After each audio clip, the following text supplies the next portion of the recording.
ठीक है। सो हमारे पास मेमोरी एलोकेशन या की जो है स्कीम्स या मेथड्स जो हैं वो ये 3 हैं।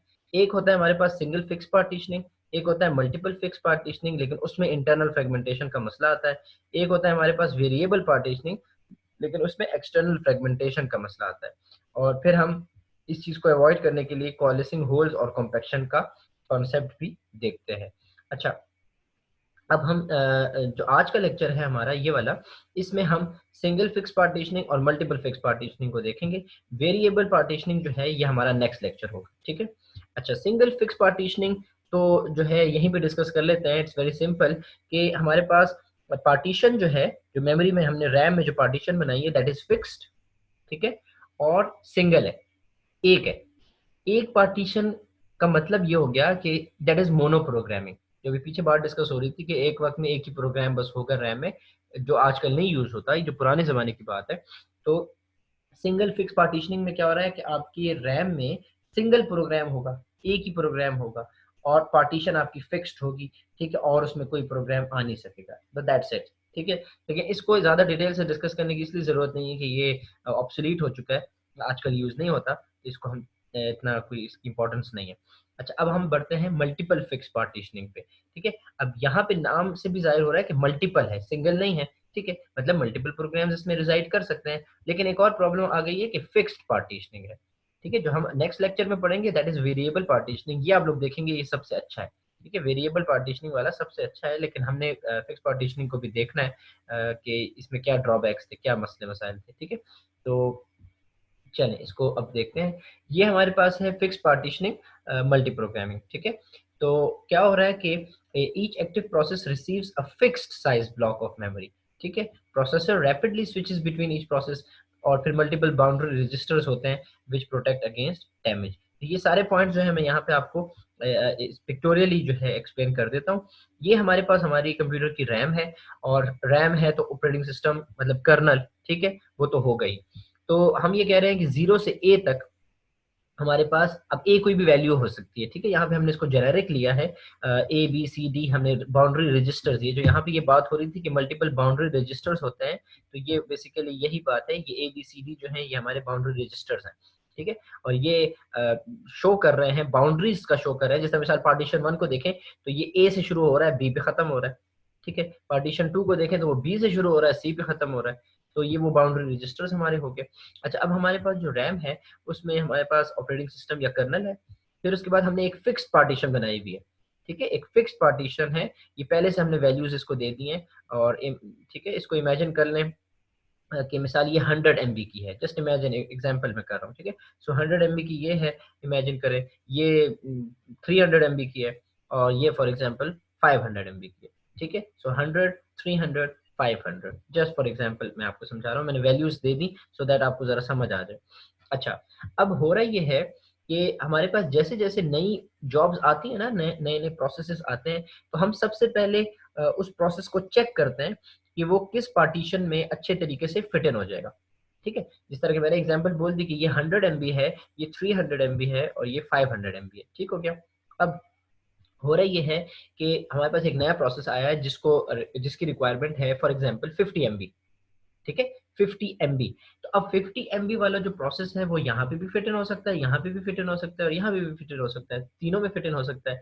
लेकिन आपने ये देखना है कि जहाँ पे नुकसान कम से कम है, ठीक है, आपने वहां पे फिट इन करना है। नुकसान से मेरी क्या मुराद है कि अगर हम 50 MB वाले प्रोसेस को यहाँ पे 100 MB वाले की जगह पे कर लेते हैं, ठीक है, फिट इन कर लेते हैं, तो क्योंकि ये फिक्स पार्टीशन है, और एक रूल याद रखें कि हर पार्टीशन में एक ही प्रोग्राम होगा। ये नहीं हो सकता कि एक पार्टीशन में मल्टीपल प्रोग्राम्स रिजाइड कर रहे हों। विद इन अ पार्टीशन में बात कर रहा हूँ, ठीक है। तो एक पार्टीशन में एक ही प्रोग्राम रिजाइड कर सकता है, एक ही प्रोसेस या एक ही जॉब रिजाइड कर सकती है। अब अगर 50 MB का प्रोसेस है तो वो यहाँ पे आ जाएगा। अब ये पार्टीशन फिक्स थी, और इस पार्टीशन का जो साइज था दैट वाज 100 MB। तो आप ये कह सकते हैं कि हमने 50 MB जाया कर दिया ना, ठीक है, क्योंकि इस 50 MB में अब कोई और प्रोसेस तो आ नहीं सकता, एक पार्टीशन में एक प्रोसेस। लेकिन अगर हम ये 50 MB वाले प्रोसेस को सपोज यहाँ फिट इन कर देते, जो कि मैंने एग्जांपल बताई है कि चलें ये समझे 500 MB है, तो 500 MB में अगर हमने 50 MB को फिट इन कर दिया तो 450, ठीक है, 450 MB हमने एक किस्म के लॉस लूज कर लिए, ठीक है, तो हम यहाँ पे इसको फिट इन नहीं करेंगे। तो इसलिए क्या होगा कि जैसे जैसे प्रोसेसेस या जॉब्स आती जाएंगी, हम उनको उनका साइज देखते हुए उनको एग्जैक्ट क्यू में फिट इन करते जाएंगे। हर पार्टीशन की अपनी अपनी क्यू बनी हुई है, यहाँ पे ये कतारें बनी हुई है, ठीक है, लाइंस बनी हुई है। तो हर प्रोसेस को उसकी टाइप को देख के, उसका साइज को देख के हम उसको क्यू में फिट इन कर देंगे और फिर उसको अकॉर्डिंगली हर उसमें पार्टीशन में उसको फिट इन किया करेंगे। अच्छा, अब यहाँ पे ड्रॉबैक्स क्या है, ठीक है। एक तो ये है ड्रॉबैक कि if the requested partition was full, code could not load, ठीक है। तो अगर पार्टीशन ही फुल है, ठीक है, पार्टीशन यहाँ पे फुल है, तो बहुत से प्रोसेसेस वेट कर रहे होंगे, ठीक है। एक तो हमारे पास ये है। दूसरा ये हो गया कि मेमोरी वेस्टेज, ठीक है। मेमोरी वेस्टेज इस तरह है कि अभी मैंने डिटेल से डिस्कस कर ली कि 100 MB है और उसमें हमने 50 MB का प्रोग्राम डाल दिया, तो बाकी के 50 MB, that is memory wastage, ठीक है, मेमोरी आपकी वेस्ट हो रही है। अच्छा, अब इसकी इम्प्रूवमेंट पे हम जाते हैं, लेकिन उससे पहले जरा फ्लॉ बता दूं कि यहाँ पे आप देखें, इमेजिन करें कि जो भी नेक्स्ट प्रोसेसेस आते जा रहे हैं वो सारे ऐसे हैं कि जो कि पार्टीशन 3 में फिट इन हो सकते हैं, ठीक है। और इत्तेफाक से जो नए प्रोसेसेस आ रहे हैं उनमें से कोई भी ऐसा नहीं है जो हमारे पास पार्टीशन 2 या पार्टीशन 1 में आए। तो अब हो रहा क्या है कि जॉब क्यू फॉर पार्टीशन 1 खाली पड़ी है, पार्टीशन भी खाली पड़ी है। इसी तरह जॉब क्यू फॉर पार्टीशन 2 जो है, क्यू जो हमारी है वो क्यू भी खाली है, और यहाँ पे वो जो पार्टीशन है वो भी खाली है, ठीक है, मेमोरी खाली है, ठीक है। लेकिन यहाँ पे धड़ाधड़ जो है मैसेजेस वो ठीक है, जॉब्स जो है, प्रोसेसेस, ठीक है, वो आते जा रहे हैं। ये बिल्कुल ऐसे ही ना, आपको मैसेजेस आते हैं धड़ाधड़, तो ये वो ठीक है, वही है। अच्छा, अब यहाँ पे क्या हो रहा है कि यहाँ पे जो है रश लगा हुआ है, एक कतार लगी हुई है और सब इसी पार्टीशन के लिए वेट कर रहे हैं। अच्छा, कुछ प्रोसेस, एक प्रोसेस यहाँ पे वेट वो कर रहा है, रन हो रहा है, एक प्रोसेस यहाँ पे मौजूद है, और बाकी सारे प्रोसेसेस यहाँ पे लाइन लगी हुई है, लंबी एक कतार लगी हुई है, ठीक है। और ये दो जो क्यूज हैं, मतलब ये क्यूज ही नहीं है, खाली है, पड़ी हुई है, ठीक है, इसमें कोई नहीं है, रश ही नहीं है, और मेमोरी भी है। देखें, लॉजिकली स्पीकिंग कि अगर यहाँ पे एक प्रोग्राम आया जिसको, सपोज ये अगर वो हमारी 100 MB वाली है, ठीक है, पार्टीशन, तो एक प्रोसेस आया उसको 50 MB चाहिए था, तो हमने उसको इधर फिट इन कर दिया। अब 50 उसने यूज कर लिए, बाकी के 50 तो ज़ाया कर लिए, लेकिन चलो ठीक है, वो काम तो अपना कर रहा है। नेक्स्ट प्रोसेस जो इधर इस कतार में जो वेट कर रहा है, समझें कि उसका साइज, उसको रिक्वायरमेंट है 70 MB की, ठीक है। तो 70 MB की है, तो हमने इसको यहाँ पे इस क्यू में डाल दिया था। लेकिन क्या 70 MB वाला प्रोसेस यहाँ पे फिट इन नहीं हो सकता? मतलब होने पे तो हो सकता है ना, क्योंकि जब हमारे पास यहाँ पे मेमोरी भी अवेलेबल है, इधर कोई रश भी नहीं लगा हुआ, वो जो हमारे जो भी नए जॉब्स हैं, प्रोसेसेस हैं, वो यहाँ पे हैं, so why not use this. तो इसका हल ये है, ठीक है, इसका हल ये है कि बजाय इसके कि आप सेपरेट क्यूज बनाएं हर पार्टीशन के लिए, आप एक क्यू बनाएं, जस्ट एक कतार बनाएं, ठीक है। और उस एक कतार में क्या करें कि प्रोसेसेस को लोड करते जाएं, ठीक है। अब यहाँ पे ये थोड़ी सी इंप्रूवमेंट हो गई, ठीक है, हमने थोड़ा सा इंप्रूव कर दिया इसको, लेकिन फ्लॉज अभी भी हैं। फ्लॉज इस तरह हैं कि अगर एक प्रोसेस आता है से 50 MB वाला, वो हमने 100 MB वाले में फिट इन कर दिया। फिर दूसरा प्रोसेस आया, इमेजिन करें से व्हाट शुड आई से, एनीथिंग, ठीक है, एनी वैल्यू चले, 200 MB, सो 200 MB वाला हमने यहाँ पे फिट इन कर दिया, ठीक है। तीसरा प्रोसेस आ रहा है जो कि बहुत ही छोटा है, जस्ट इमेजिन दैट, और उसका साइज है से 10 MB, 10 MB। अब according to this thing, 10 MB वाला कहाँ आएगा? यहाँ। अब ये पार्टीशन थी हमारी कितनी, जो हम एग्जाम्पल कर रहे थे, 500 MB। जब 500 MB में आप सिर्फ 10 MB का प्रोसेस फिट इन कर देंगे, तो आपने 490 MB जाया कर दिया, क्योंकि रूल है एक पार्टीशन में एक ही प्रोसेस आ सकता है, दो आ नहीं सकते, ठीक है। तो जस्ट इमेजिन करें कि अगर ये सिचुएशन हो जाए, तो आपने 490 MB फजूल में ज़ाया कर दिए। लेकिन चलो, ज़ाया तो किए, लेकिन काम तो चल रहा है ना, ठीक है। प्रीवियस केस में काम रुक गया था क्योंकि सारे यहाँ पे वेट कर रहे थे प्रोसेसेस, और यहाँ पे हमारे पास जो है पार्टीशन एम्प्टी थी, ठीक है। लेकिन इस केस में ये होगा कि काम कर रहे होंगे लेकिन मेमोरी ज़ाया हो रही होगी, ठीक है। अच्छा, आगे बढ़ते हैं। सो प्रोटेक्शन की बात मैं ऑलरेडी कर चुका था कि that can be implemented by boundary registers, वो जो ABCD हैं हमारे, वो बाउंड्री रजिस्टर्स कहलाते हैं, which are also called as base and limit और लो और हाई, ठीक है। ये बात हो रही है कि पार्टीशन 2 की अगर हम बात करें, तो पार्टीशन 2 B और C बी से स्टार्ट हो रहा है और सी पे खत्म हो रहा है, ठीक है। बी जो है वो हमारा लो बाउंड्री कहलाएगा और सी जो है वो हमारा हाई बाउंड्री कहलाएगा।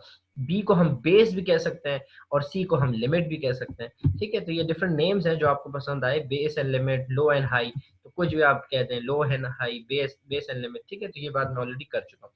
अच्छा, अब ड्रॉबैक्स क्या है फिक्स पार्टीशनिंग मल्टी प्रोग्रामिंग की? इंटरनल फ्रेगमेंटेशन होती है इसमें।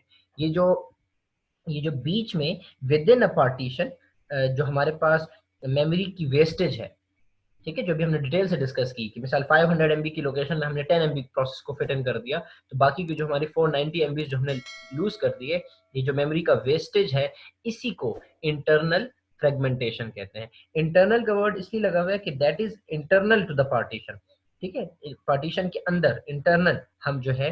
और फ्रेगमेंटेशन बेसिकली ये है कि एम्प्टी स्पेसेस बन रही हैं, एम्प्टी फ्रेगमेंट्स बन रहे हैं, तो इसको इंटरनल फ्रेगमेंटेशन कहते हैं। कि हो रहा ये है कि the process does not take up the entire partition, wasting memory, ठीक है, वो पूरी की पूरी पार्टीशन को जो है यूटिलाइज नहीं करता, तो बहुत सी मेमोरी उससे जो है वेस्ट हो जाती है।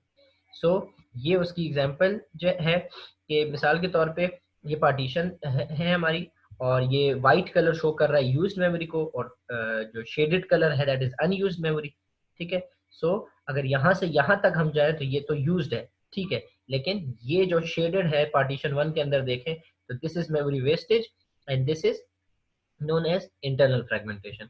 सिमिलरली पार्टीशन टू में ये इंटरनल फ्रेगमेंटेशन हो रही है, ठीक है, ये शेडेड एरिया, और पार्टीशन थ्री में भी मेमोरी वेस्टेज हो रही है जिसको हम इंटरनल फ्रेगमेंटेशन बोलते हैं, और वो ये है। सही। सो दैट्स इट, ये हमारा जो है आज का लेक्चर था। अब इसके दो पार्ट्स जो रह गए हैं वो हम नेक्स्ट लेक्चर्स में करेंगे। हमारा जो है नेक्स्ट लेक्चर होगा that will be about variable partitioning. तो वो जब आप लोग सीख लेंगे तो आप लोगों को ये जो मल्टीपल फिक्स पार्टीशनिंग जो भी हमने पढ़ा उसके जो ड्रॉबैक्स हैं, ये जो मसले मसाइल हैं, उसका पता चल जाएगा। और बेसिकली जो है वेरिएबल पार्टीशनिंग जो है that is much better approach, ठीक है, जिसमें इंटरनल फ्रेगमेंटेशन नहीं होती, लेकिन उसमें भी एक मसला होता है, और वो मसला होता है एक्सटर्नल फ्रेगमेंटेशन का, ठीक है। But we will study that in the next lecture. Okay जी, थैंक यू, अल्लाह हाफिज। मतलब जिस तरह मैंने आपको एग्जांपल दी थी अभी कि P1 आया, 2 आया, 3 आया, ठीक है, थोड़ी देर में P2 लीव कर गया, तो जब P2 चला गया अब एम्प्टी स्पेस बीच में बच गई है, ठीक है। अब P4 आ रहा है लेकिन उसका साइज बड़ा है, वो P2 वाली जगह में फिट इन नहीं हो सकता, और इमेजिन करें कि जो P3 के बाद जो जगह बचती है उसमें भी फिट इन नहीं हो सकता, ठीक हो गया। I hope you people are getting, इसको मैं ड्रॉ नहीं कर पा रहा यहाँ पे। सो उसमें ये होगा कि हम P3 को उठा के मूव कर देंगे, P1 के साथ जोड़ देंगे, मतलब करीब कर देंगे, वो जो एम्प्टी स्पेस थी P2 वाली वो नहीं रहेगी, और ये ओवरऑल एक एम्प्टी स्पेस हमारे पास आ जाएगी, ठीक है, बड़ी एम्प्टी स्पेस जब आ जाएगी कंबाइंड, उसमें हम फिर P4 को फिट इन कर देंगे, ठीक है। अब यहाँ पे हो सकता है कि आपको ये बातें जरा सी ऑड लग रही हो, सर ये क्या हुआ, ये पूरी जो भी आपने एग्जांपल दी इसकी समझ नहीं आई, लेकिन इट्स ओके, रिलैक्स। अगर इस एग्जांपल की समझ नहीं आई तो इसमें ये है कि जो भी हमारे जो नेक्स्ट 2 लेक्चर्स आएंगे उसमें ये कॉन्सेप्ट ऑलरेडी क्लियर हो जाएगा, ठीक है। मैंने आपको बता दिया कि मेमोरी मैनेजमेंट का जो ये लेक्चर है इसके 3 पार्ट्स हैं, तो किसी न किसी पार्ट में सेकंड और थर्ड में ये वाला पॉइंट क्लियर हो जाएगा, ठीक है जी। जो मैं कह रहा था कि मैंने कॉन्टिगुअस एलोकेशन के लिए एक मेमोरी स्पेस बनाई।